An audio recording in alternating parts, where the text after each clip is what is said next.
it's pretty broken in solo queue if you played versus her, or Sona also, with the new tier item plus the. Okay, wait, what's the name of the item? Wait. Actually, I'm gonna catch it. Ooh, it's hard to get. It's something The like echoes, Elia. echoes of Helia. Elia. Yeah, Helia. Yep. Helia and Diamond of Songs, something like that. Both of them, like when you stack them, it's pretty broken to play with. But at this point, it's a bit annoying to see Zyra as the first pick. Yeah, and could be a flex. Theoretically, could be jungle, could be support, maybe even mid. But the answer is immediate. Lucian, Nami coming off the board for TSI's bottom lane makes a ton of sense, I feel. Super aggressive bottom lane can get an early advantage, translate that into winning gameplay. And when you look at TSI's bottom lane, they are two of the highest ranked on their team. Both of them play very aggressive style champs. The Sona ban obviously pointed towards hacks in the bottom lane. And I like the response. They have some damage already in the kit with Zyra. So now they pair it with the Galio, gives you consistent engage and disengage. Makes Lucian's life as a low range AD carry pretty difficult, and I wouldn't be surprised if they grab their own AD carry here. I feel that they need a little bit of engage, maybe in top lane or jungle. It would feel good. But playing Zyras Ever is a bit questionable in bot lane, probably. It's gonna be just for clearing waves, getting XP, and go for the team fight. At this point, their composition looks pretty good, but they're missing their engage tool. If you can pair them with Wukong, with Camille in top lane, even like Camille, I know it's not like one of the S or A tier champions, but like if you have it, it might sound pretty good for them. On the other side, TSI, just got Zac, and like it feels like they're missing a little bit of AP source. Maybe Syndra is a good option, or they can have something. Like I don't know, like I have seen it in my solo queue. I'm not sure if they're gonna be up for this or not. Akali, if they have like a good Akali player, that could be a pretty good angle for him. Yeah, it goes well into the Galio, obviously has the built-in magic resist shield, but Kali can do a ton of burst damage. Looks like Spaghetti Spire also anticipating some focus coming through the mid lane in terms of aggression. Zac is a good pickup as well because can go top lane, somewhat of a flex. I don't anticipate it going top just because their jungler has been playing it quite a few times recently. I Mhm. like the Poppy ban though because it really would hurt Lucian and Zac's ability to reliably engage on the Spaghetti Spires champ pool. We've been talking a lot about what TSI needs to look for. I think Spaghetti, they need damage. Like Zyra can easily get put out of the game. Sivir takes a long time to get online. They need reliable damage to come through their composition. TSI seems a bit more interested in making sure they don't get reliable disengage out of their support role. I feel like I'm not gonna be agreeing with you when it comes to the blue team, since they have decent amount of damage. Like I know Sever needs tons of time to be online. Gallo, even though that he's like a semi AB tank champion, he deals a lot of damage. Like he still makes consistent DPS and team fight. He's a really good front line, but you can count on him on engaging. That's why, like, I was looking for an engaged champion with them. But still, Zerath? Oh, okay. I prefer not to speak.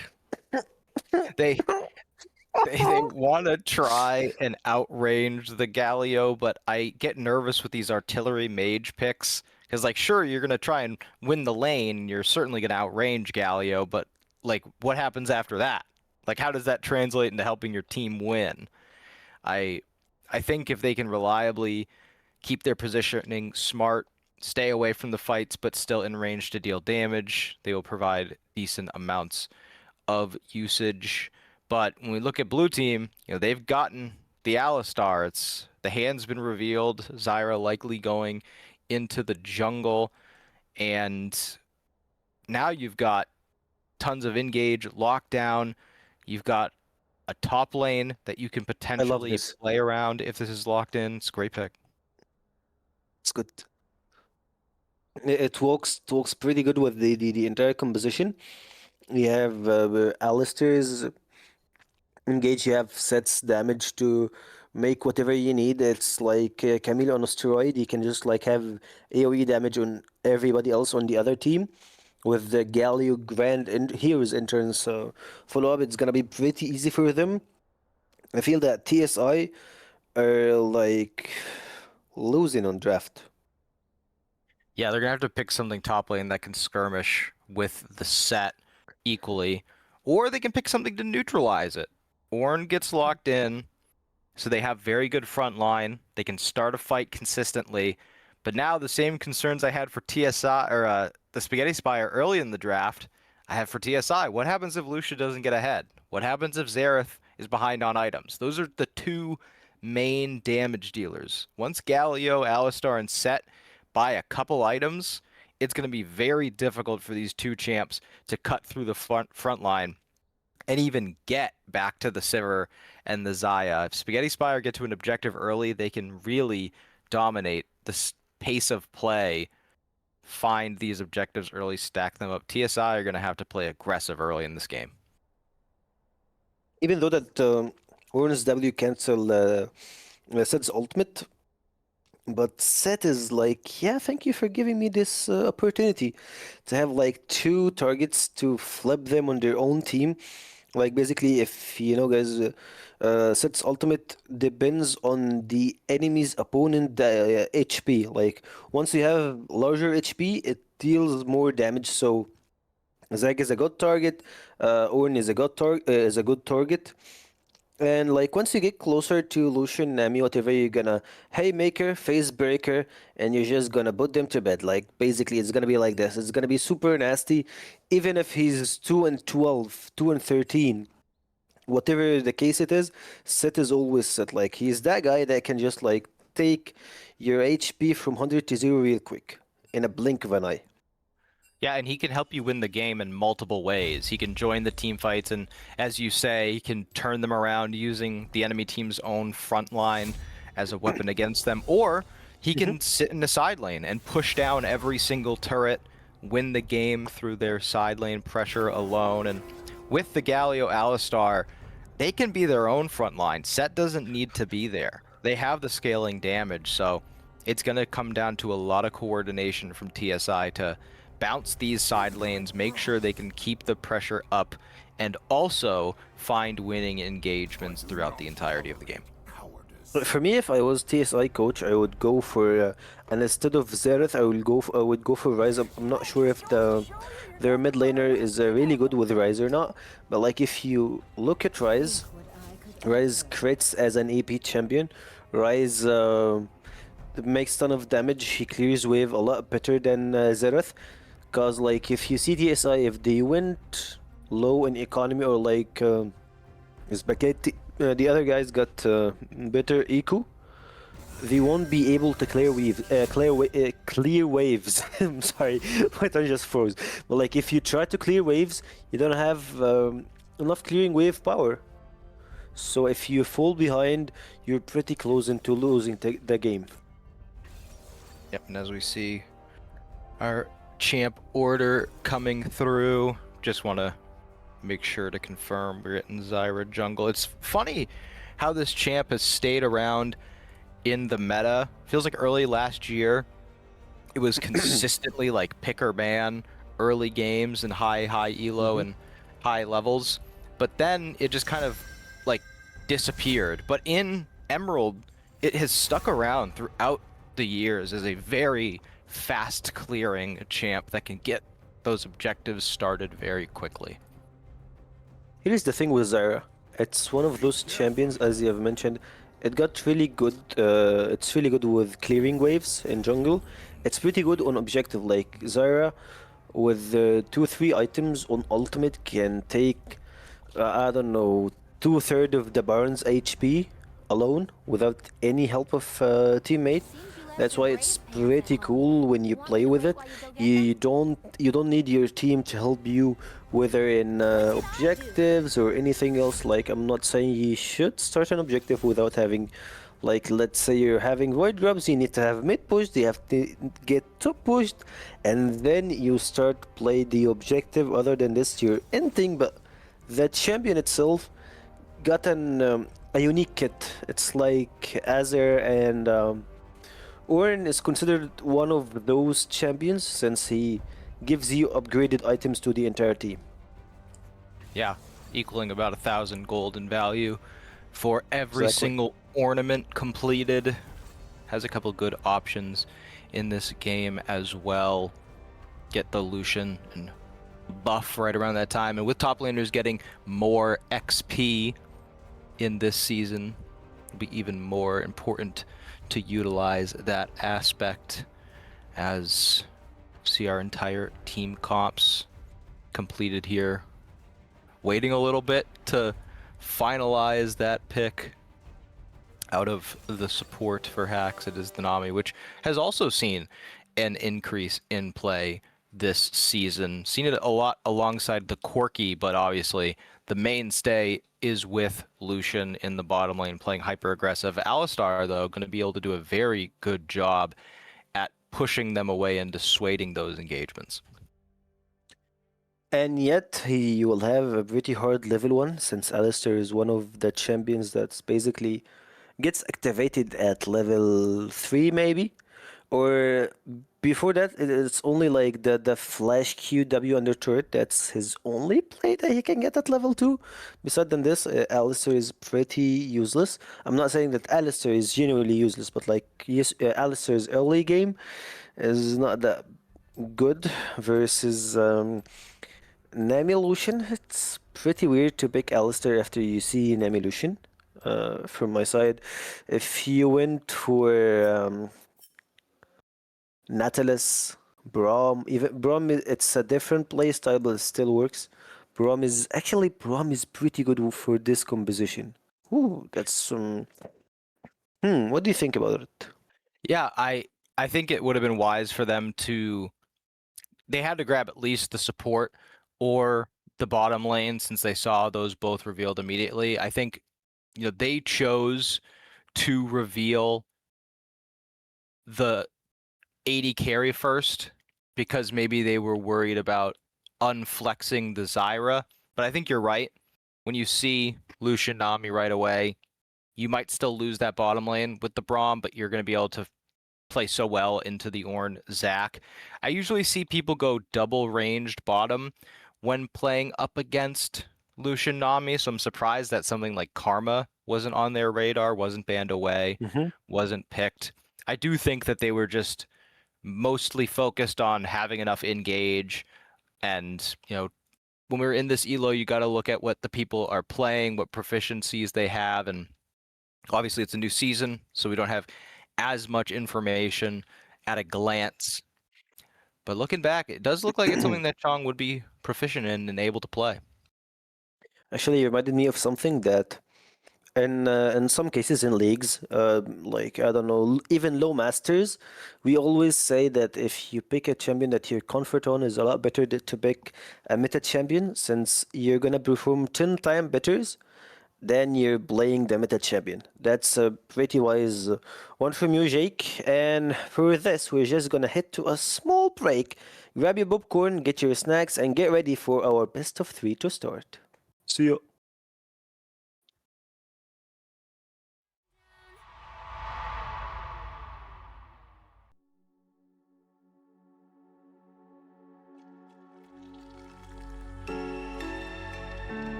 What does it mean to be happy? Cause it looks like we all don't know. Glass half full or empty. Man, we just putting on a show. Try to look to the heavens to tell us things that we beg to know. Like, what did the song mean? There's no tomorrow. Oh, you know, I try to find a purpose in my life to drive me, to guide me. Oh, doctor, I feel dead inside.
TA, you typically see electrocute coming through when the Nami's in your pocket, but they want to go for what is seemingly a safer option. They can get that damage procced so quickly with their passive. Once that damage gets off, they can pump so much into the enemy team. I think that's going to be part of the strategy for this TSI bottom lane to get an early advantage. Xerath also grabbing the first strike to build up a gold lead over their melee lane opponent. Yeah, also, I don't like how did they actually started the lane, and they gave TSS bot lane a free level 1. Basically, they're pushing the wave. So, like, yeah, thank you so much. Alistair is just gonna get under his turret. You're just gonna CS and have nothing to do. You're not wasting a lot of HP, and you're not wasting a lot of minions. So that's a pretty bad way to start a dominant lane from them. Basically, you should just wait it in the third push and zoned Alistair and Sever from getting closer to the wave. Right now, you're just like giving them their dream. Like that's a wet dream for them. Yeah, they can just I don't play like it. safe, sit down here. I mean, this is, like you said, it's exactly what they want to do. They don't want to fight. They don't want to put themselves in jeopardy. They just want to sit back and farm up, wait until Sivir can get access to some of those items. I mean, that's kind of the And goal you're for helping everyone. them. It's the goal for everyone except for Set. Set wants to be fighting, wants to start exerting that pressure, and they're doing that to a T in this top lane. Already have Ornn under the tower pushed in, and once we start seeing them miss some of that CS, that's when this lead really balloons, and you can feel that pressure starting to turn into gold advantages.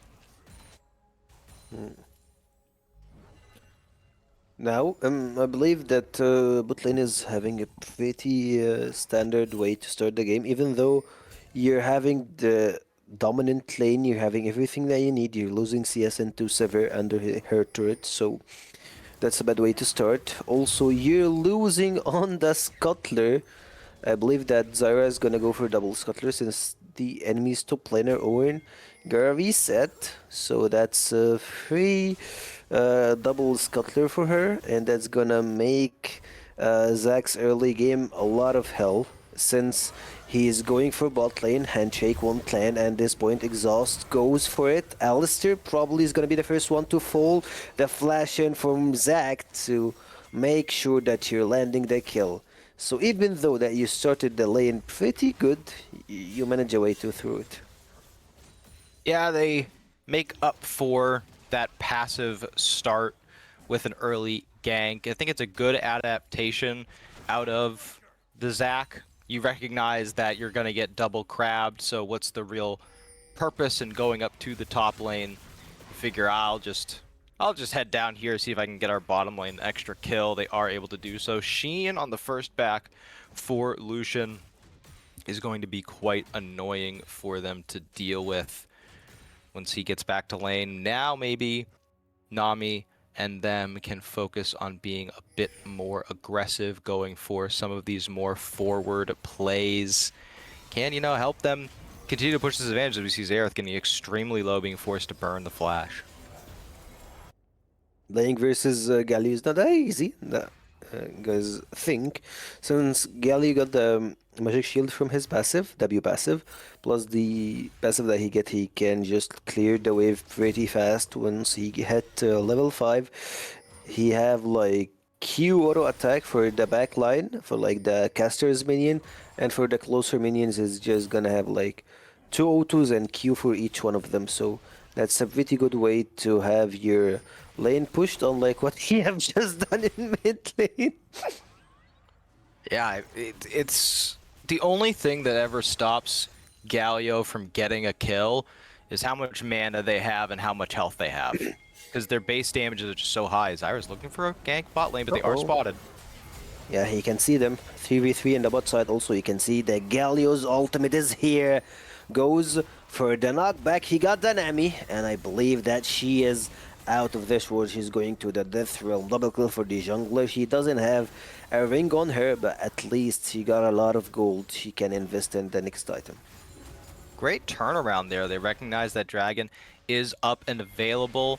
It's likely that Zach is going to go for another play on the bot lane, seeing as they've already done so. So instead of trying to set up for the Dragon, they just anticipate the play bottom lane. It looks very TSI favored to start, but as soon as that True. Galio ult comes in, it's, you know, everything that you thought beforehand goes out the window. It immediately becomes a 4v3, and the knock-up makes it so difficult for TSI to keep fighting.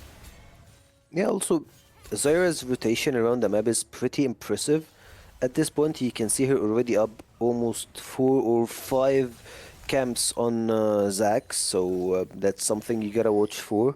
Also, at this point, the bot lane for TSS, they don't have tempo, so this Drake should be easier for TSI. Unless they're just like, yeah, they wanna stand up, they wanna do something. Also here, you can see that Galio was testing some waters, see what he can actually do. But he immediately went out since he saw 1, 2, 3, and it's a lot harder for him to play. You can see the Bing's going for bot side, using the Swipper, and I believe he's gonna have no one home since they're gonna just go for the recall. Now we see Zyra opening to top side, has all of their camps available there, so that'll be good to grab those. We'll give them some of the extra gold across the rift that can be so useful on this squad. And finally, first Dragon is going down. Surprised that the team of Spaghetti Spire didn't pick it up after that successful bot lane play, but they did use a lot to get the kills, so it does make sense that they would take some time in finishing off that Dragon. Does mean, though, as we said, first Drake goes over to TSI.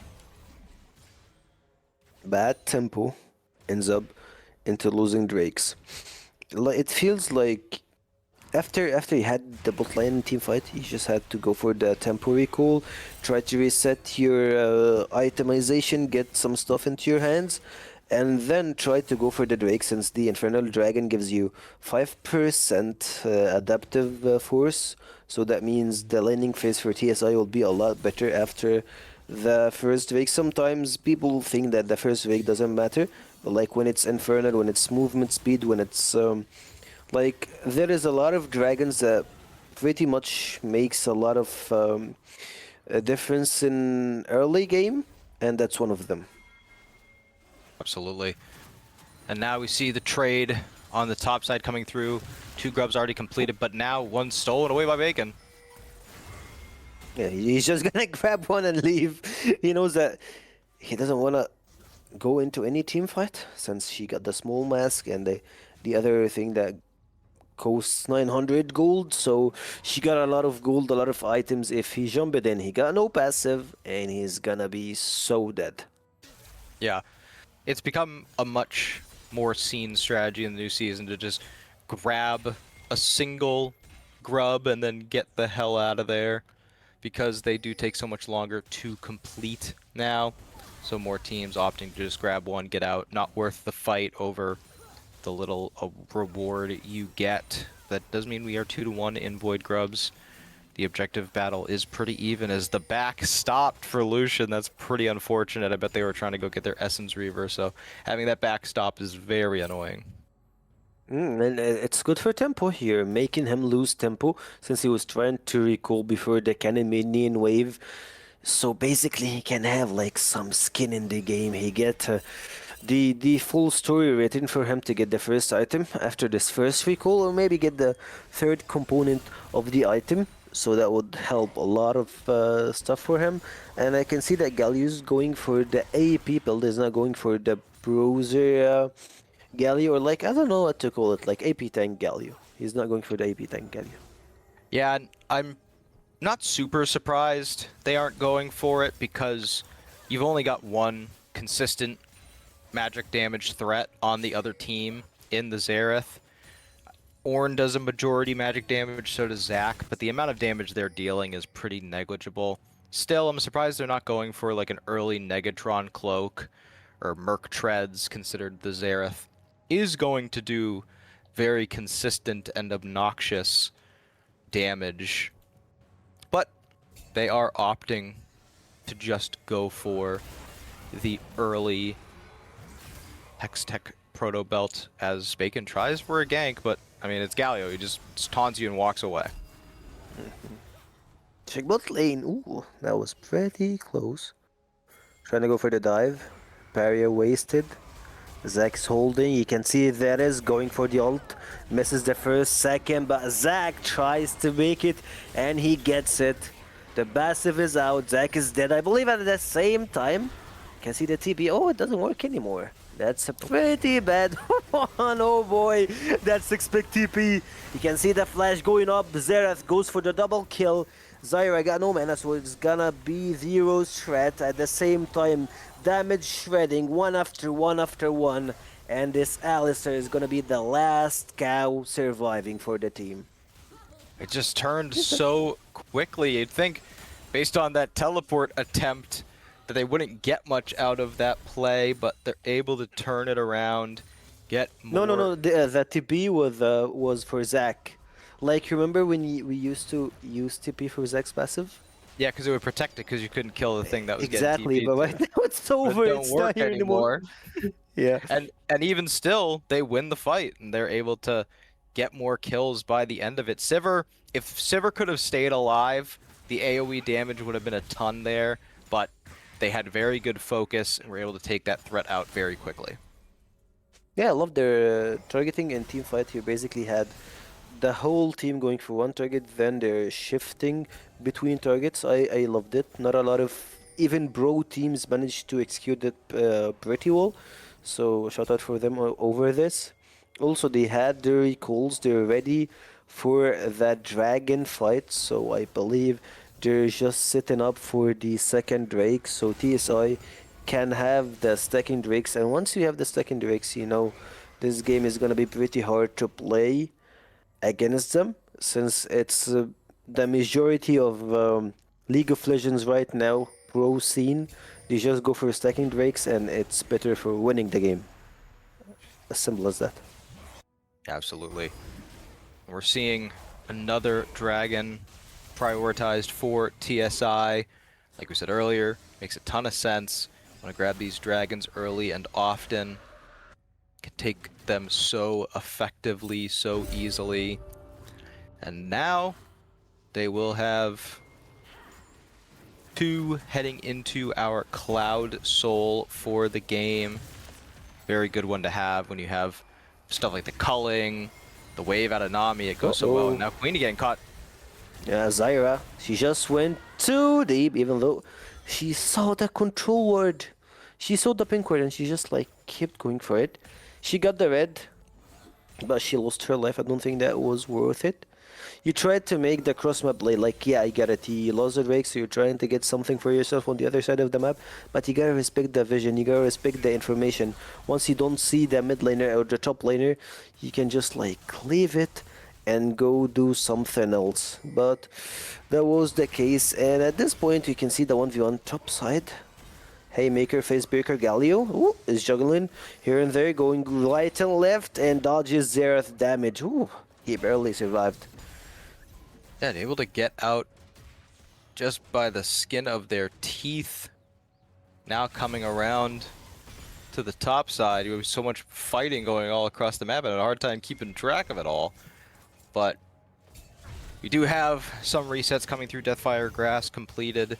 A lot of missions are done already. And as we get onto our Rift Herald timer, teleporting back to the top side with that upgraded teleport through the quest. Set gets Zero Recall off as well. Galio playing so aggressive even without that magic resist item, as we said. Ton of confidence coming out of that player. They are working towards the Merc Treads now, which makes sense because you get the bonus damage, or the bonus shield because of the new quest upgrading your boots. I want to see them try and get Moonshot out of this lane though. They're doing fine just sitting up here pushing in the Ornn, but they've got to get out of the lane. Yeah, true. And he just saw Lucian's damage of Essence Weaver having the extra ranged item, so 2 items Lucian is pretty hard Lucian to play against, since Lucian at 2 items just like he spiked. He got the best out of him.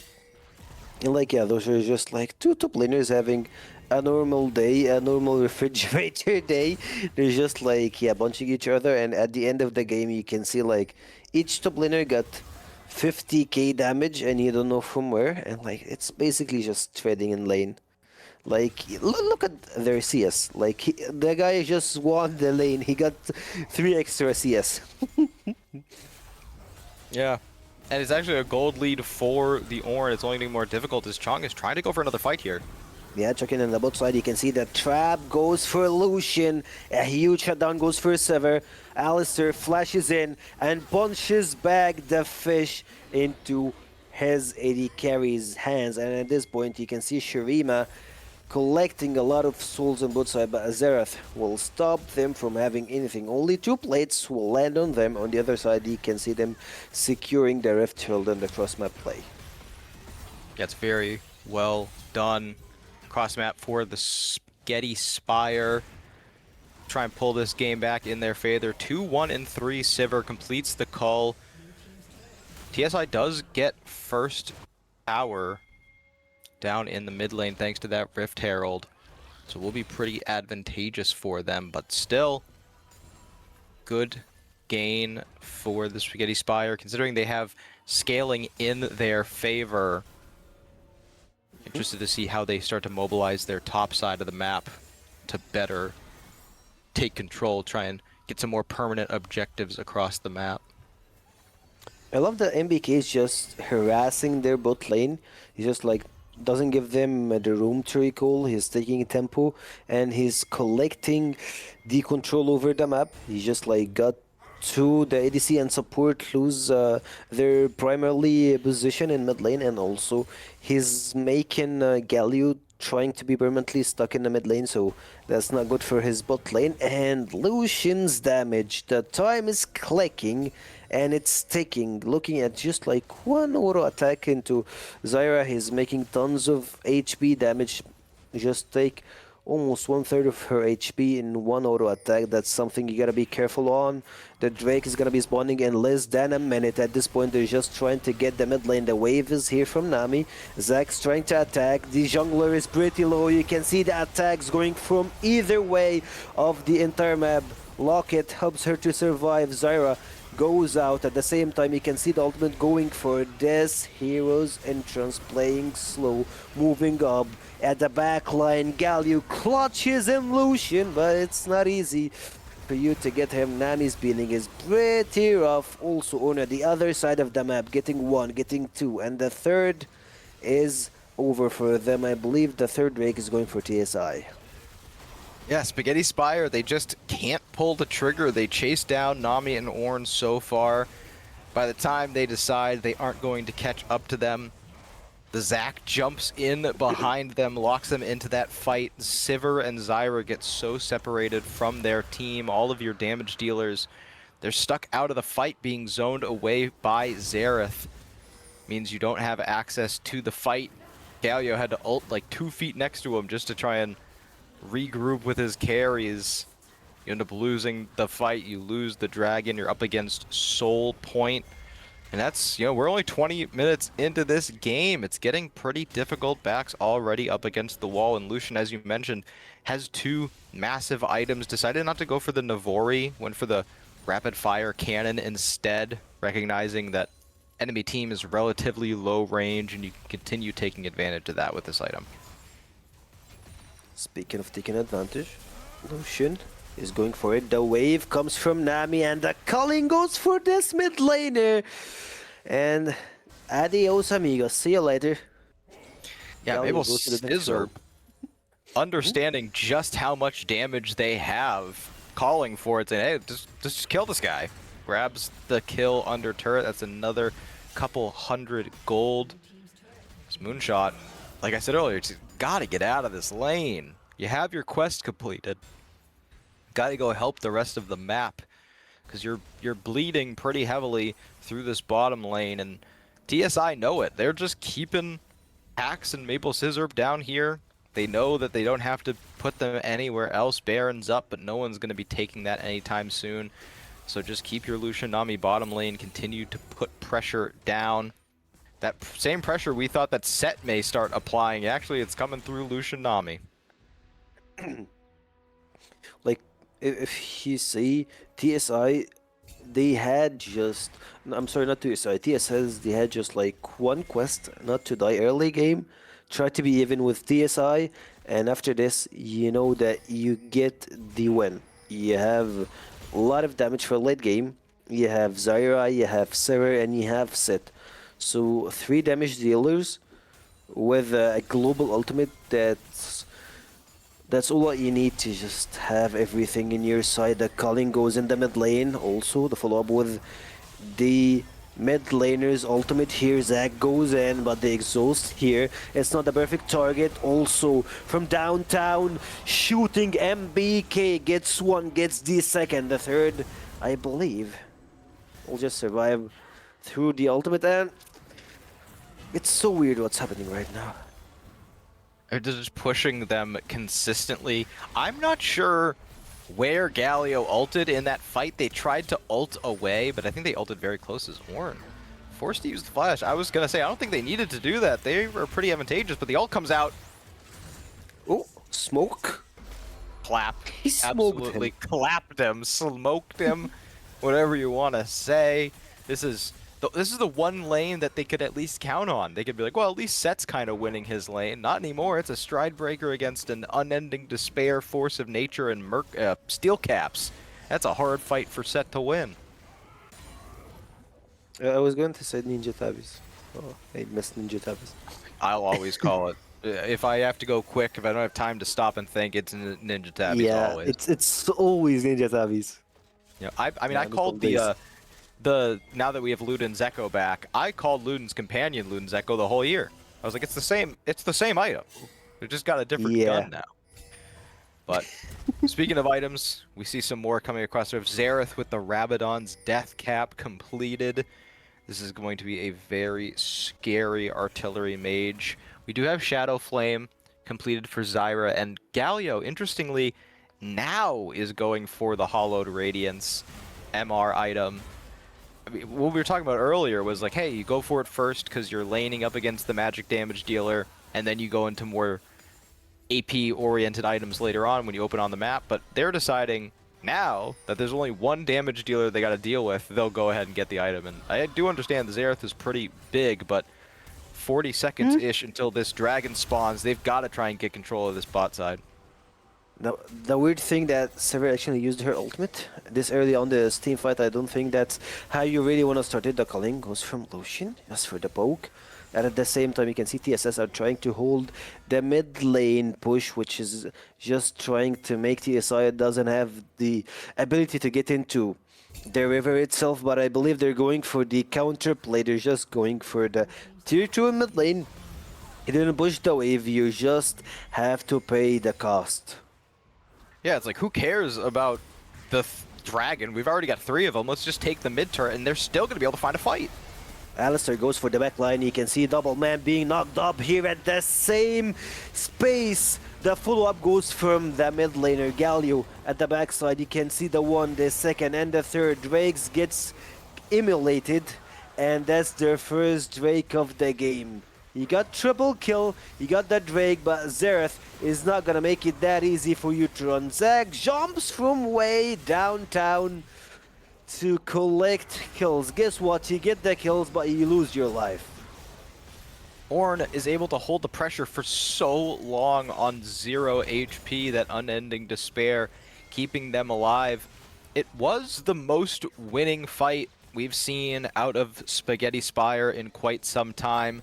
Obviously, they get the dragon, they get 2 kills, 4-2, but you're still giving over so much gold.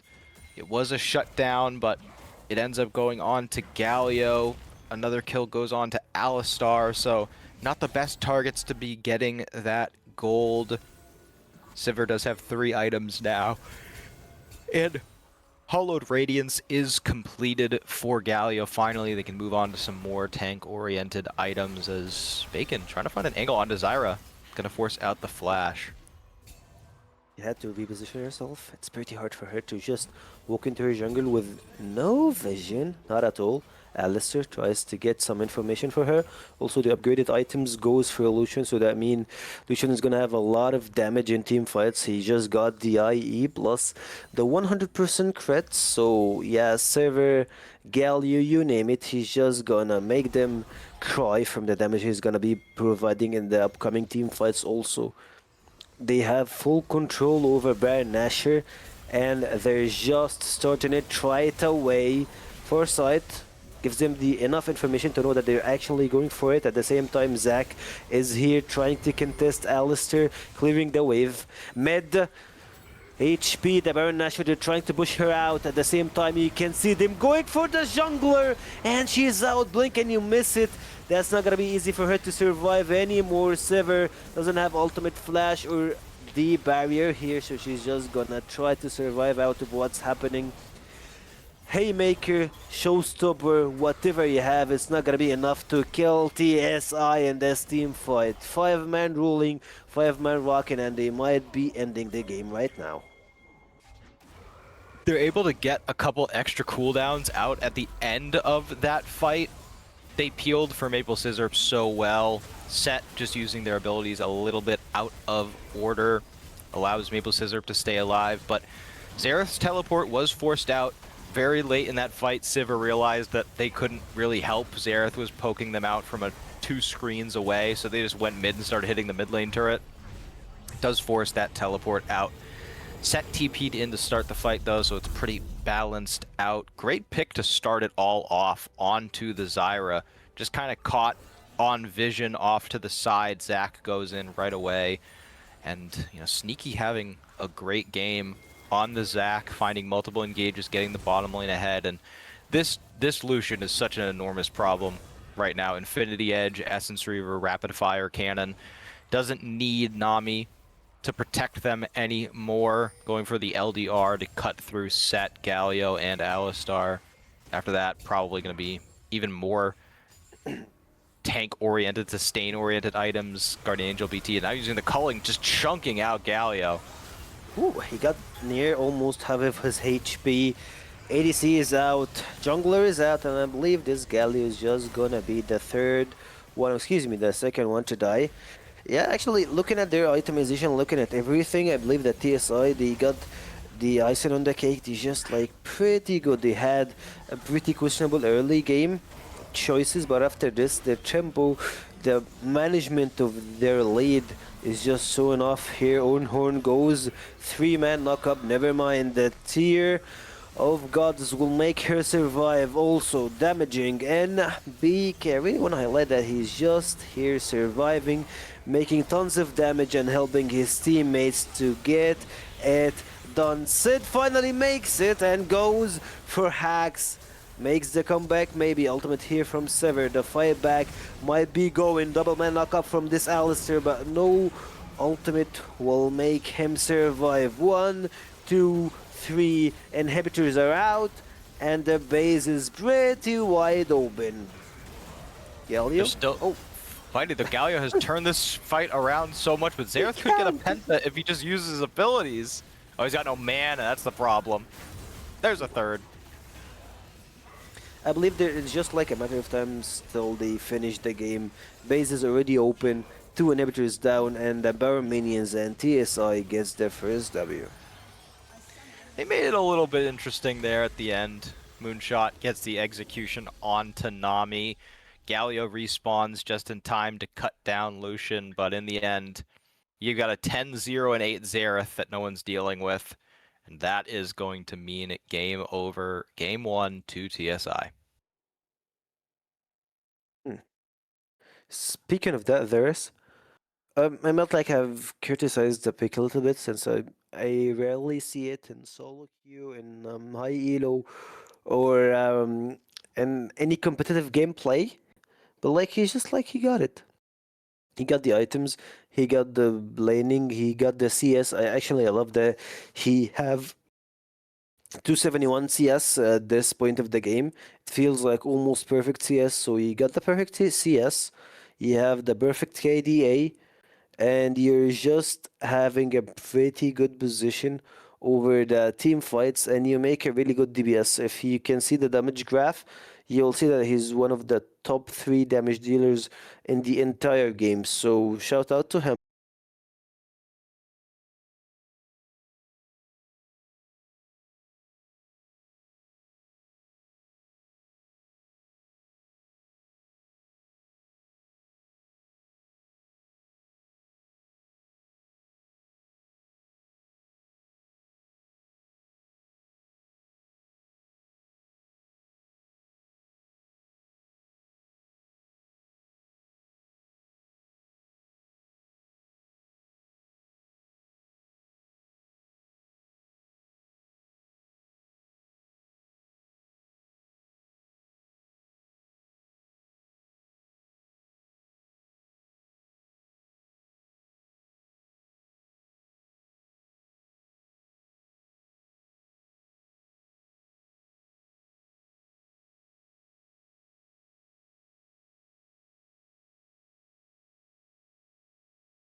Hey, and we are back for game number 2 in TSI versus the Spaghetti Spire. And at this point, we have seen like a pretty close game when it comes to the early game, early stages of the first game. But after this, TSI just trolled the entire game, and we're just getting into the draft with first pick Varus. I mean, TSI staying on the red side, Spaghetti Spire staying on blue, and TSI just does not want the Spaghetti Spire to have any champion that could build AP in the jungle. They didn't lose to the Zyra, but they don't want any more AP junglers. No Diana, no Gwen, no Morgana. I'd be surprised if they left up Lilia. There's some other good options. The Varus is first picked, which makes sense. It's the highest prio pick on the patch, responded by the Misfortune right away. Another long range lane neutralizer. Not as aggressive, obviously, as what we saw last game with the Lucian Nami, but does have a ton of pairings. They could go for the Leona, the Rel. Leona is the most played champion by Gong Seol Mo, who's the support of Spaghetti Spire, so I would be surprised if they try to take that away. Hmm. I believe that they might, but they just lock in the Syndra, an extra control mage, a really good blind pick in the mid lane will help them into carrying a lot of poke and having extra range, since we saw the guy actually already played was Zerath. So yeah, he played on, I believe that was his fourth, fifth champion. But Syndra is one of his top played champions, so yeah, it might be a pretty good for him. Beside, Syndra gives you a lot of value into controlling team fights and playing for catches. Scatter the weak will help a lot into having a really good catch potentially. Can pair it with Vi, nor Pantheon will be a pretty crazy thing to deal with. Yeah, and also is a big takeaway from Pineaholic for the Spaghetti Spire. Now they have another champion that can carry very easily with kills. You know, with Xerath, it's not as easy to carry. When you have all that gold, you got to land all your skill shots. You got to make sure you're positioning and not getting picked off. But Syndra has so much carry ability, can assassinate any target with a press of a button. And on the other side, the Ziggs, they're trying their hand at the artillery mage aspect of it. They're playing for long range with the Ziggs, with the Varus. The Braum comes out though, and now you kind of leave yourself open to getting outranged. Braum is certainly not as useful when he doesn't have a lot of people to apply the Winter's Bite to. They will round out their comp with the Amumu. Could theoretically be a flex, could go support, could go jungle, but I do anticipate this being in the jungle. Yeah, Amumu in the jungle here will work pretty well with the mid laner. So you have a pretty good mid jungle combo, and also it works good with Misfortune. You have the kind of combo when it comes to the team fight Curse of the Sad Money with the bullet drive from Misfortune. It will help a lot to use it.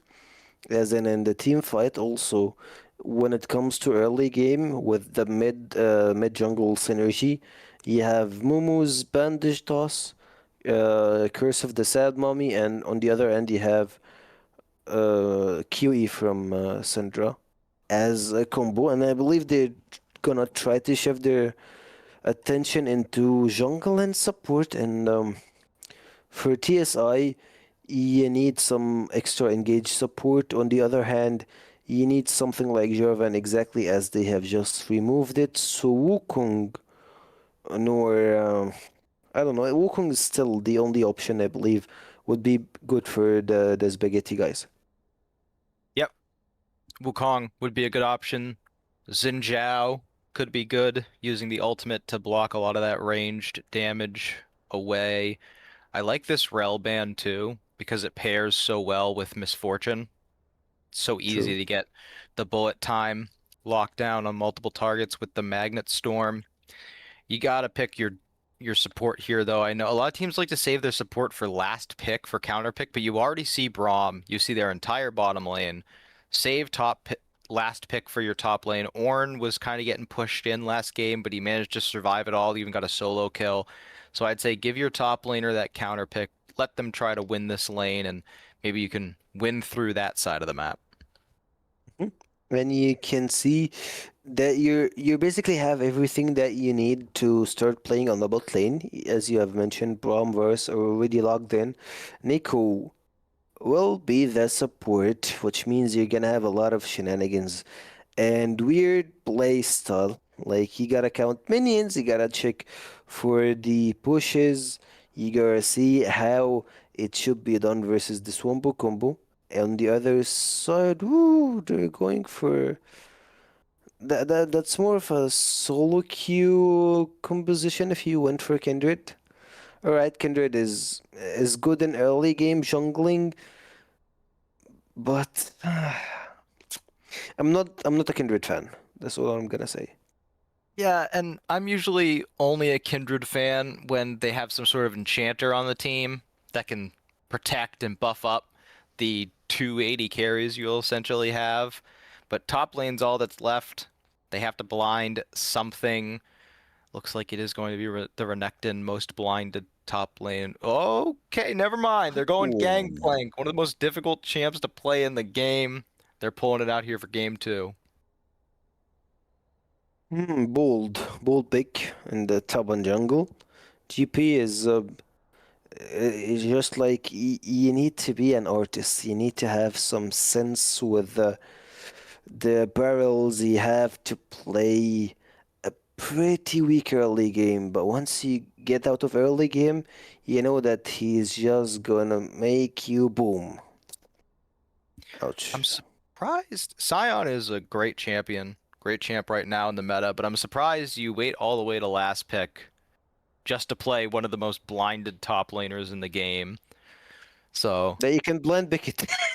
yeah, it's a bit of an anticlimactic last pick, but I do think TSI have a very strong draft. Tons of AoE lockdown for Misfortune.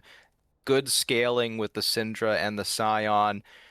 I do think, though, where Spaghetti Spire excels is just how much damage they have this game. They've got front-to-back damage with the Gangplank Kindred. They've got long-range poke with Ziggs and Varus. They can disengage pretty well with Gangplank ulti and all of Braum's kit, the Lamb's Respite. But there's just so much CC on TSI. If they can land it all, they can take out any of these targets relatively quickly. That's for him, for them. On the other side, on TSI, you can play on catch on early game. You have Nico as support, you have Momo, and you have Syndra Scatter the Weak, and the dominance will follow. She will just punish you to death from mid lane, the mid lane support and jungle composition. If you can see that in on early game, you can play on side lane. You have the the side lane play would be from Ziggs and GP. On this side, you can play only 2 lanes, Sion on the side, and all 4 of your champions are just stuck in mid lane, and you're gonna try to defense the both side or the other side that side is not in. So that's their only go-to play. Yeah, what's going to be really difficult for the Spaghetti Spires bot lane is typically when you pick Varus, you want to be able to outrange your opponent, sit back and fire off your arrows, fire off whatever your support brings in terms of spells. But in this game, it's just going to be Misfortune hitting double ups, Nico throwing out abilities, continuously pushing back Chung, Sol, Mo, and Frosty. Going to be difficult to contest with it in the lane, and we already saw in game 1 how well TSI's bottom lane does when their bot lane gets ahead. Exactly, and they have really good champions that they can count on. I speaked a lot on mid lane, jungle, and support synergy, but I didn't have a chance to say like, yeah, basically you're at bot lane, you have Momo, you have Neko CC, so you have like, I don't know, 3-4 seconds of consecutive like not being able to move. Like it feels like eternity before you can even stand up beside. You have Misfortune slow, so a lot of util, a lot of stuff you can use to your side. So TSI, I love their composition, I love their combo. But still, if you went to the late game, the very late game, the Spaghetti Spire can just win it all. Yeah, if Kindred becomes like a real champion, if Ziggs can replicate what MBK was doing last game on the Xerath, the long range mage, just throwing down consistent spells. Only problem is, last game, NBK is able to hold off the Zyra, hold off the Sivir from advancing through the team fight. And in this game, I don't really see a way that Ziggs can stop Sion, can stop a Mumu from getting in. Nico is going to have an angle, a Mumu can come from a different angle. Syndra is pretty self-reliant, whereas last game, it felt like Spaghetti Spire were all funneling in. They only had one avenue to go down. This time, TSI, they have plenty of options. Their objective control was excellent last game, despite Queenie's pathing being pretty good. They got some early kills bottom lane because of that good pathing. I think that they should take advantage of what went unfocused on last game, which was Moonshot doing well in controlling the top lane. Maybe Kindred tries to go up there, get early kills onto Sion. Otherwise, I could see this being very similar to game one. A lot of questions on the draft. A lot of answer will be in the Summoner's Draft. The Spaghetti Spire versus TSI. Always plotting. We've seen the previous game and what happened. It was just like insane from TSI. They found a way to solve the puzzle. They observed and they found their shots into taking the team fights, and right now I believe it's their chance to get the 2-0 and win the entire series and wait for the next week to see what could they do in the upcoming games. Nor we can go for the third game after the Spaghetti Spire gets to the late game, plays on versus scaling, Ziggs scaling, Kindred scaling, and GP scaling. A lot of wait for the late game. So the question for me will be, can they make it to the late game, or TSI will have the advantage and will have the upper hand in the early game? A lot of questions, a lot of stuff, but the answer will be after the break for the second game. So buckle up for the second game. Get your snacks, stay hydrated, get some water, and wait us till we start game number 2 in our series today.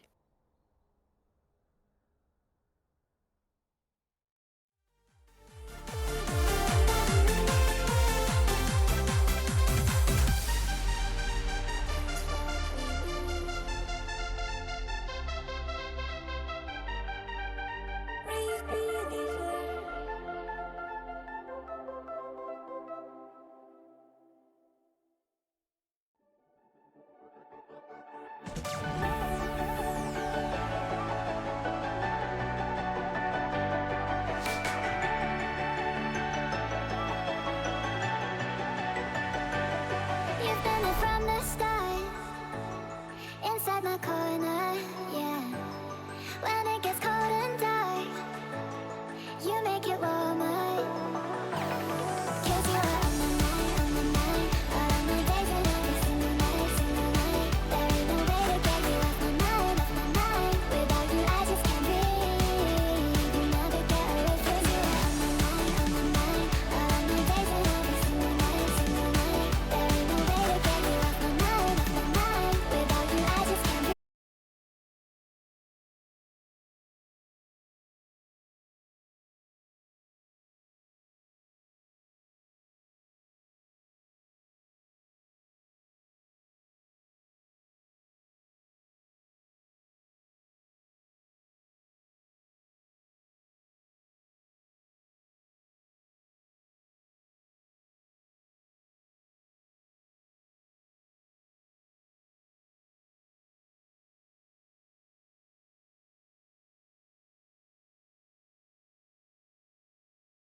Welcome to the Rift for Game 2.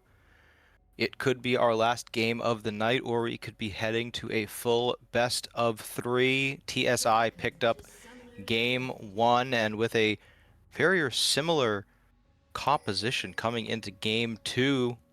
They have aggression in the bottom lane with a range advantage. They have a mid laner that can carry.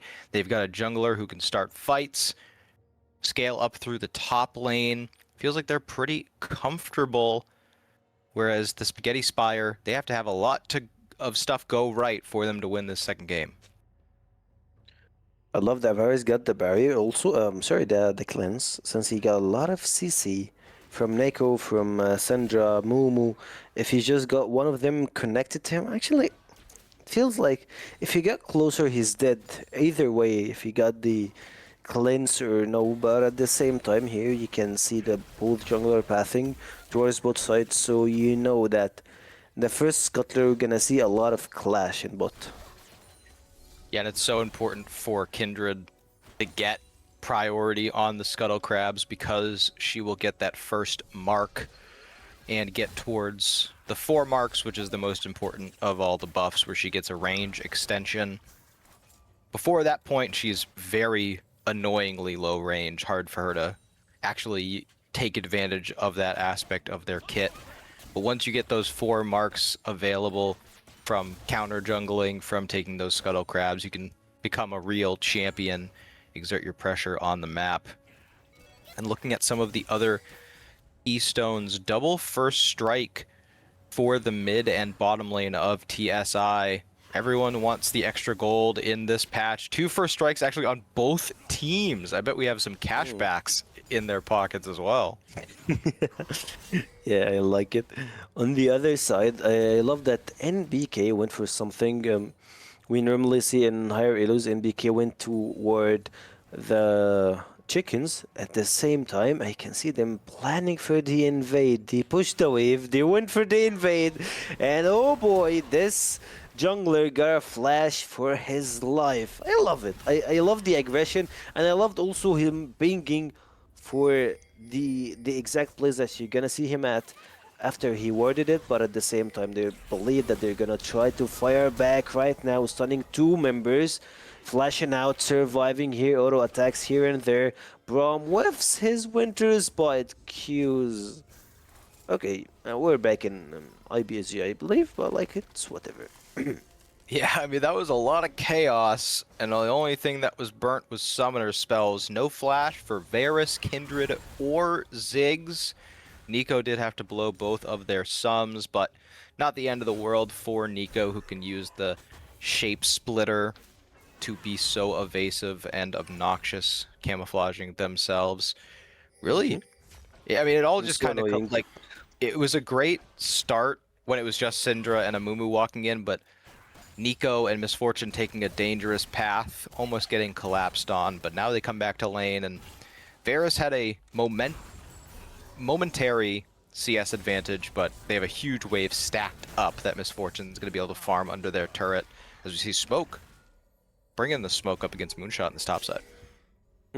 The previous team fight there was basically Varys tried to push the wave before going to the team fight, so he basically messed up his wave, and after that he's giving an extra CS for Misfortune, I believe, like an extra wave.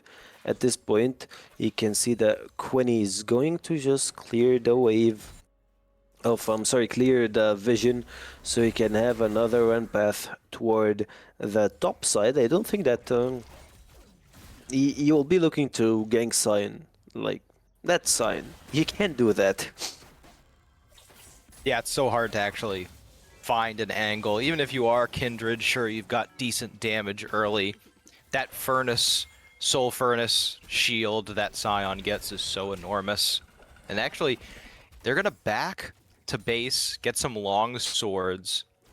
Gangplank grabs the Sheen because of that extra gold they're able to generate. But Sion not going to use their teleport. They recognize that the wave is bouncing back towards them. Gangplank kind of has to push the wave in using their barrels. It's hard for them to just sit back and wave clear slowly because they want to stack up their passive, get all of that extra gold and those silver serpent coins. So he's able to just walk back to base, save that summoner spell potentially for an aggressive play later on. And other item completions, the burn AP item coming into Mumu's pocket will allow them to clear so much faster, catch up to Syndra. Lost chapter for Syndra, whereas Ziggs still just sitting on those books and a sapphire crystal. I love what GB is doing here on the top side, but like still have a lot of questions. Smoke had the counter pick and had everything in his hand to pick a decent 1v1 in the top lane champion that he can use for, but he just like went for a bullied champion. Yeah, I will call it a bullied champion. At the same time, he can't bully no one. The Drake is midlife. He can feel it. He sees it. The Kindred is trying to jump over the wall. Bench toss won't land, and Amumu just grabs it. Scatter of the Weak goes for the enemy mid laner. Ziggs tries to survive. The root won't land. I believe the ultimate might kill him from the Syndra, but he's still pretty far away. She had to flash alt auto attack Q to be able to kill him. Yeah, and Ziggs able to put down the explosive minefield to prevent any further chase, as Smoke seems to have taken a bad trade up on this top side. Good usage of the ultimate here by Pineaholic. Understands they are at a massive HP disadvantage, so just wants to use the ultimate to get that wave as low as possible. Smoke going for an all-in up here. Oh, pretty low on HP and mana. Still, Moonshot. Still got the ultimate. I believe another Q with a barrel will help it to get the first kill on the top side, but he still goes for the slow one. The barrel didn't connect, and the Kindred, I believe she's shadowing GP, so whenever anything happens, he's just there to cover him. Yeah, I think they understand that. Like we were saying, it's very hard to put Scion behind, as they will back and TP back to lane with a Tiamat and boots. They are able to return with full HP, and now a Mumu still hovering that side of the map. They have all three of their camps available topside. Braum has left the bottom lane. Nico seems to be opening back on this side as ultimates traded off here in the bottom lane. No kills are going to be taken, but I mean, this is what happens when Braum leaves this Varus alone early game. The Misfortune just has so much more damage at their disposal at this point. Yeah, still, Misfortune's passive is something pretty good she's using in the trades, and the like normal Misfortune combo is just like auto Q auto that gets almost half your HP.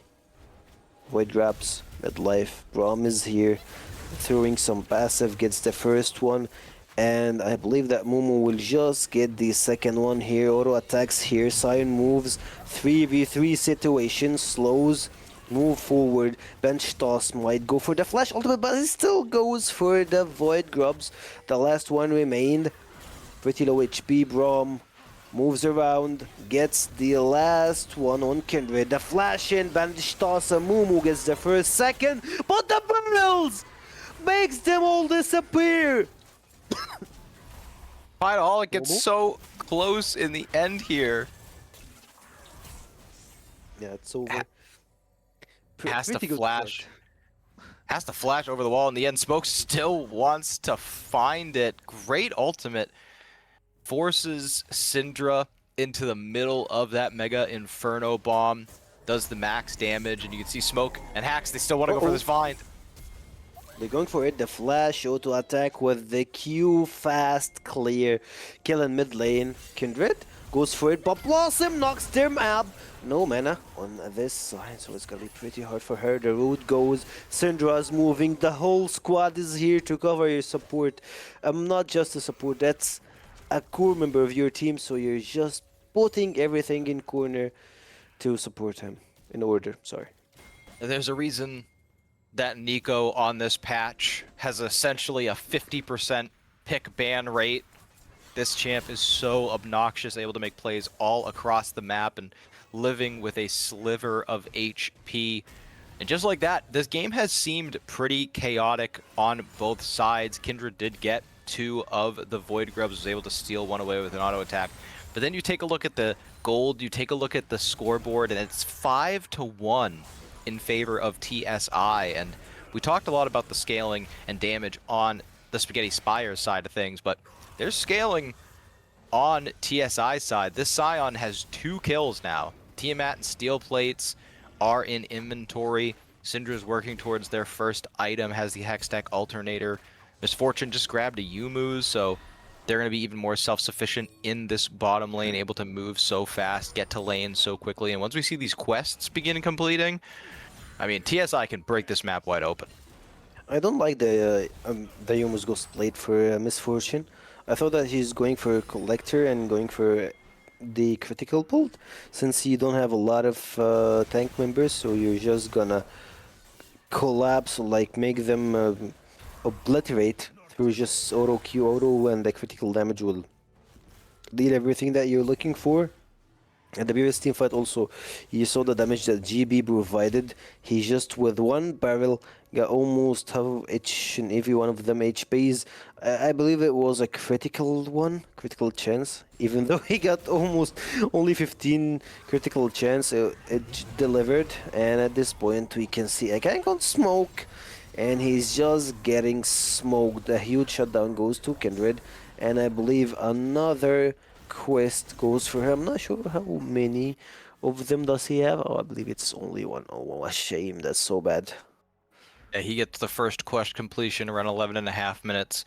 They do get the kill onto Kindred, which is nice, but the biggest problem is that was not the mark. As you can see, Amumu is the marked target. They were bot side getting Dragon, and now they're sitting right on top of Ziggs, trying to get time for Syndra to get here. No.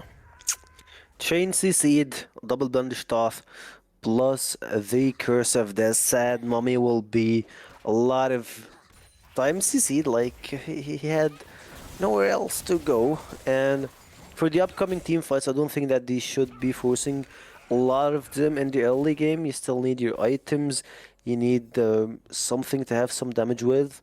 Essence Reaver will be completed on GB, you still need GB to have 2 or 3 items to be able to make a huge impact in the team fight. Yeah, I like this though, the repeat gank to the top side. You know that Scion still doesn't have ultimate. Pop Blossom bottom lane. Goes hard. Also, look, this ultimate from Braum is just pretty perfect. Cancel the bullet time for Misfortune, and they're just out. Even though at the start, perfect move and perfect play from Nico. Yeah, unfortunate positioning, allowing themselves to get cancelled by the Glacial Fissure. Smart move, though, by Spaghetti Spire. They don't get overconfident. They just walk away. They see that Amumu is walking down. In the top lane, Smoke had to use the Unstoppable Onslaught to get away from the Kindred gank. Kindred still only sitting on 2 marks, meaning they don't have the range increase just yet, as bottom lane comes back full HP, but Amumu's still here. Curse of the Sad Mummy is still on the cooldown, but the Qs will land. Frosty got a flash. The slows is here, plus the heal cut will help them to get a little bit of their ankle broke and survive. TSI are forcing their way in bot side. On the other side, you gotta keep an eye on this GP. GP is gonna deliver a lot of hard time for them. In the late game, is Scatter of the Week with a lot of damage. Only missing 1 auto attack to get the kill in mid lane, but the bomb won't be enough since Flash is she out of the just way. used her flash. Exactly. Kindred, a lot of global ultimates been used. Rotations, Nico is here in the mid lane. I believe Curse of the Sad Mummy is up exactly, goes for it. Ultimate from the Kindred, making her a lot of time to survive. But it won't be enough since the auto attack from Misfortune will shred through her HP. Everyone's living with such little health, but they collapse so well. We talked about it earlier. Now that these quests are completed, TSI is able to move across the map, match the roams and ganks from Kindred and Braum. Biggest issues I can see on the map right now for the Spaghetti Spire are you're down 2 dragons, and it's going to be so difficult for you to reclaim control of the bot side of the map, considering Misfortune already took that turret bottom lane. She's now moved into the mid lane where she can consistently push wave after wave. Has that U-moves, like you said. I'm also not the biggest fan of this item path, but it does give them that movement speed to be able to catch waves, consistently move from mid lane to bot lane, and just grab essentially 2 waves worth of CS. Good plays here, though, by Spaghetti Spire. They're focusing on the Rift Herald. They recognize that's their best objective to get on the map, but it looks like TSI aren't going to just give it up without a fight. Still looking for the Rift Herald. Rift with no contest at all. Rom still moving. Varus just got the information. I believe he's just gonna turn his eye and goes for the other side of the map. Damage goes to Ziggs. Braum tries to steal, but it's pretty hard. The first bite won't be enough for him to do anything. Syndra moves from mid, and they're just trying to disengage, playing on the other side of the map. I love that GP got the 500 stacks on the silver coins. Going for blades in bot lane will help him a lot into getting extra XP. And playing on the side lane, currently at this meta, League of Legends after the previous batch, you will have a lot of time spent in the side lane, and BK goes for the 1v1. Ultimate will be enough for him to claim the kill in top side. He knows his limit and he knows his damage. Syndra, one of the best control mages in the game because of that transcendent passive. You scale up, you also have CC with your scatter, the weak ability, and obviously the most well-known component, but no one ever really talks about this mechanic, is the fact that she can cast every single one of her abilities while moving. You don't have to stop to cast anything, and when you're playing up against an artillery mage like Ziggs, that really makes all the difference. You can dodge out of his abilities while still putting out all of your damage confidently, and imagine how much more difficult this matchup's going to get when Syndra's ultimate gets that execution aspect, when the splinters fully are stacked up. With that extra man advantage, Ziggs is opening the top lane, has access to teleport, but this dragon, you know, it's up, it's being started, and we're going to find themselves on Soul Point again. Ziggs now TPing in. Soul Point is being played on, at the same time Ziggs need to start booking. Curse of the South money might be used here, but this Pop Blossom for 4 members is gonna be enough with the Wombo combo. Disgusting, taking 3 out of the equation. Slow is gonna be the period, and this game is about to close. Q lands from Amumu. A bench toss won't be enough for him to survive. Varus is the only one alive. No Baron, but this mid lane turret is gonna be the price after getting the Soul Point, getting 3 kills and the first turret in mid lane. Absolutely disgusting Hot Blossom out of Hacks. Gets all 5 members, splits them up. Means there's no answer for the bullet time for the Curse of the Sad Mummy. Just completely takes over the game. Maple Scissor, though, trying to throw it all away by going up too far. They are able to get out Hacks. Now playing Bouncer, sending the clone out to scare them away. And you know, now the Nico's not just all CC. They've got the Hextech Proto Belt in inventory. They can start actually dealing pretty decent amount of damage. Collector is in MF's inventory, building towards that Infinity Edge. This, I mean, it's already pretty out of hand. 5k gold lead, 18.5 minutes into the game. It could get considerably worse now that we're starting to see some items come online. Items, plays, and everything is pretty good for TSI. And their only hope goes around GP. GP is their only, like, that's your buller. That's the only place that you feel safe on the game. Speaking of JP getting double knocked off here in top side, auto attacks won't be enough for him to shred through this HP that Sion have, and the tank will get your last chance of the game. Oh, the movement speed, still got the ultimates. Ooh, GP barely survived in this play. And you see, Smoke wisely, you know, not chasing too far, but now Kindred's here. Yeah, top side goes for it, 2v1 situation, that slows that damage, and you got a kill on top side, but Sion is gonna get a lot of movement speed here. Goes for the 1v1, a Smoke! He makes the trade! Oh, a nasty passive from Sion makes it all. Yeah, that sucks for GP. I thought he could have just kept running away, but he kind of like corners themselves in the alcove. Doesn't want to keep running. So I'm tired. I don't want to keep running. Just accepts their Weird. fate. Now the bottom lane's getting pushed in. And this is the sign of a really strong team. Misfortune takes the mid lane, inner turret, bot lane, inner turret Oh. goes down. Is MBK going to be able to just slide away from the Mega Inferno Bomb? It starts with a good play by Spaghetti Spire on the top side. They get the kill onto Scion, and sure, they trade it, but it's still a play when you're behind. But it's immediately answered by TSI in the form of 2 turrets. Plus a kill. You got 2 turrets plus a kill, so you basically you didn't even get a huge shutdown of Scion. You just got a kill and extra stacks for GB, and you lost 2 turrets on bot side. A lot of gold being donated. That's not how you wanna play it. Also, Ziggs is just trying to stick to side lane, try to make some pushes. You know, Ziggs is one of those champions that he can just O2W get half of the HP from any turret in the entire map, but he can get closer to the outer turret since Moom was just walking by. And even though it will count as suicide, but I will trade my life here for the bot lane tier 1 turret. If I am Ziggs, I'm 1-5-1, I don't give gold, and if I get the shutdown from the turret, it will give my whole team a lot of extra gold. Yeah, not a bad strategy at all. TSI are trying to protect this Raptor camp because Kindred does have a mark on it. They still 22 minutes about into the game. They're still sitting on only 3 stacks of their passive. Really have to get onto this 4th one.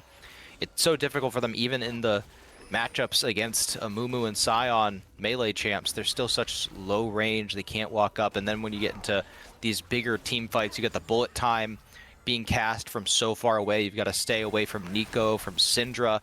Otherwise, it'll take so much damage. Frostbite has to use that Edge of Night spell shield. Does have access to the cleanse. They're able to just run away from that one. But not a lot of spells having to be expelled from TSI in that trade. I feel that we're not giving a lot of loss for Hacks on the 5-man ultimate on the previous team fight. He just got all TSS in one hand. Speaking of TSS, this bullet time would be enough for her to get an extra shutdown to that team, even though like it felt like you're obliterating this Ziggs, but you overestimated yourself here. You didn't see the trade that came in. You traded Soul with a shutdown, but it went to one of the carries, so I will always pick the Soul. Yeah, I think Misfortune got a little blinded by how much damage they did. Figured I want to keep going, I want to get the kill, but didn't check the map to see where the enemy team was positioned, and they don't get much more than that shutdown. But I'm interested by the fact that Spaghetti Spire just didn't attempt to contest the dragon at all. They didn't put down any vision. They didn't can't. push the wave. And you're right. It's because they can't. And it is Chemtech Soul, arguably the worst soul buff to get. But still, Soul's a soul. And now at 22.5 minutes when they got it, they have it for free. MBK is now just going to take down Pinaholic. Feels bad, man. Like he literally cornered him in the bot side wall and just unleashed the power on him. Like he basically boom, boom, boom, keep punching him, and he got nothing to do. He's just a small Yordle that got some bombs, and it's not working. Yeah, and his team tried to help. They threw the cannon barrage down there, but it doesn't really do anything right now to help Ziggs get out of there. Syndra has extra movement speed through the Medjai's stacks, has the upgraded boots, means they have extra movement speed every time they use an ability. On the Crimson Lucidity, I believe is the name of those boots. It's the only one I remember. As now Redside's taken up the Baron. They have Syndra pushing in the mid wave, and they've cleared out a lot of the vision, and they have this Baron entrance where it opens up on the side, so they could sneak in here. But like we were talking about with the Dragon, even if they did No, and we're in position to contest this. Can they even really do it as TSI pick up the Baron, and that Pinealic's caught. Ooh, hacks, hacks, hacks, hacks. You just gotta put this name in order. You know that he's the playmaker, the perfect support to count on when it comes to plays. And other than this, their whole team is just collapsing in the mid lane, removing the wave clearer, the guys that can make this game stand for an extra 5 to 10 minutes. You don't know, TSI are just marching to the mid lane inhibitor. They're going for it. GP is not even close to making that ghost barrel. He just goes for the 2 barrels and it's not enough to reach anyone. Here you can see the ultimate thrown from Varus will be enough. The shutdown gets to Kindred, and funny enough, at 26 minutes, 26, Kindred got only 3 stacks on her own. She's just like not even close to playing the game. Cannon Barrage goes from him. GP trying to get closer here, but the disengage from TSI will give them the extra gold spending and everything that they have. Yeah, they wanted to get those kills, those extra chases onto Misfortune, onto the Nico, but unfortunately, they dodged out of the way of everything. Because MBK has to be careful. They're pretty low. That's not MBK, that's Nico, and they're full HP. Just trying to bait someone to go further. As you see, all that crystalline has built up on this mid lane turret, but there's just no way that they can get in range. As Pineaholic getting very low here. Like, he barely got him on the edge of the stun. At the same time, Hex goes flash in for man ultimate again. He made it once and he's doing it twice. The entire team of TSI is following up. Syndra goes from the TP ultimate here, and the second guy is off, working hard and working smart. TSI goes for the second game here in BK, third kill. It will be pretty hard, cancel the recalls, and it's only GB on the save, getting some damage here. Ultimate might be enough. Curse of the Ceremony will make him stop a little bit. Also, the damage is coming from the other way around, is making it harder and harder. No more turrets, only empty base. Damage won't be enough. A lot of cannon minions. The bomb gets Misfortune, the flash out, and I believe they still need one more push to finish the game. It is not over until the Nexus explodes. 1 minute until Elder Dragon. Still, it's 8-19 on the scoreboard. Only a 3k gold lead, surprisingly. But the problem is, Spaghetti Spire just can't find a good angle. Hax is putting on a masterclass on the Nico, consistently locking down multiple targets, finding them angles. Even now, I mean, look at him. He's making Braum put the shield the wrong way. Like, when you have a chance to come back in the game, you just don't die like this. Yep. Even though it's not a comeback, you get some shutdowns, you need to survive a lot of time, but NBK is just that guy. Blink and you're dead. That's the story, and it's 3v5 at this point. I believe this base is gonna be exploding in the next 5 to 10 seconds. 5-man marching. Only where to go is your base. Curse of the Sad Mind, we might get 2 players. One is out and the second will survive for a little bit till we see Nexus explode and TSI finishes the second game to their own. I was gonna say at the end there, if you're that Varus, you gotta get in the fountain. You're the only one who hasn't died. You gotta preserve that KDA. That's the AD carry mindset right there. What an incredible game and an incredible series overall for TSI, always plotting. You know, Spaghetti Spire have had teams, rosters in Ember leagues before, and TSI come in here and they say, no, we're good. We'll just come in with our roster. Very high level players all across the Rift, and they make it work. 2 dominant games with somewhat different play styles in each. And for the first game, NBK, I think they played excellent on the Xerath, consistently made the right plays and affected the map. But this game too, I think you got to give it to Hacks on the Nico. Gave them their advantages, controlled the pace, roamed well. Really impressive performance. Yeah, you gotta highlight hacks a lot on the previous team fight. Not that team fight, on this game.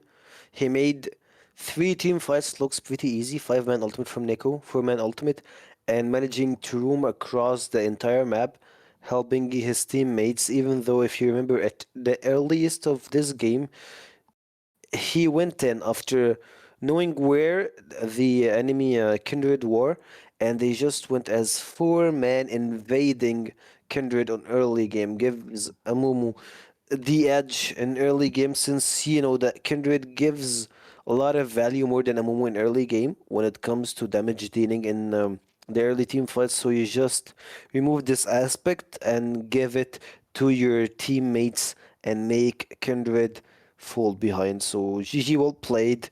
Both teams played pretty well, but you gotta give it to Hax, and also you gotta give it to Syndra.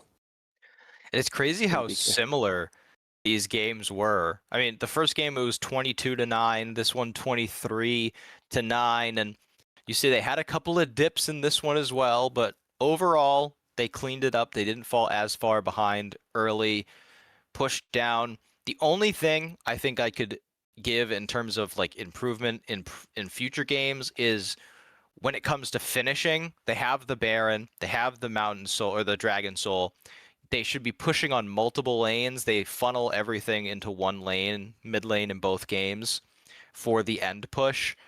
I think if they spread things out, they would be able to more consistently end games in the future. But overall, for the first week of the season, being able to win two dominant games like this and show off at every single position on your team, I mean, they make themselves immediate favorites.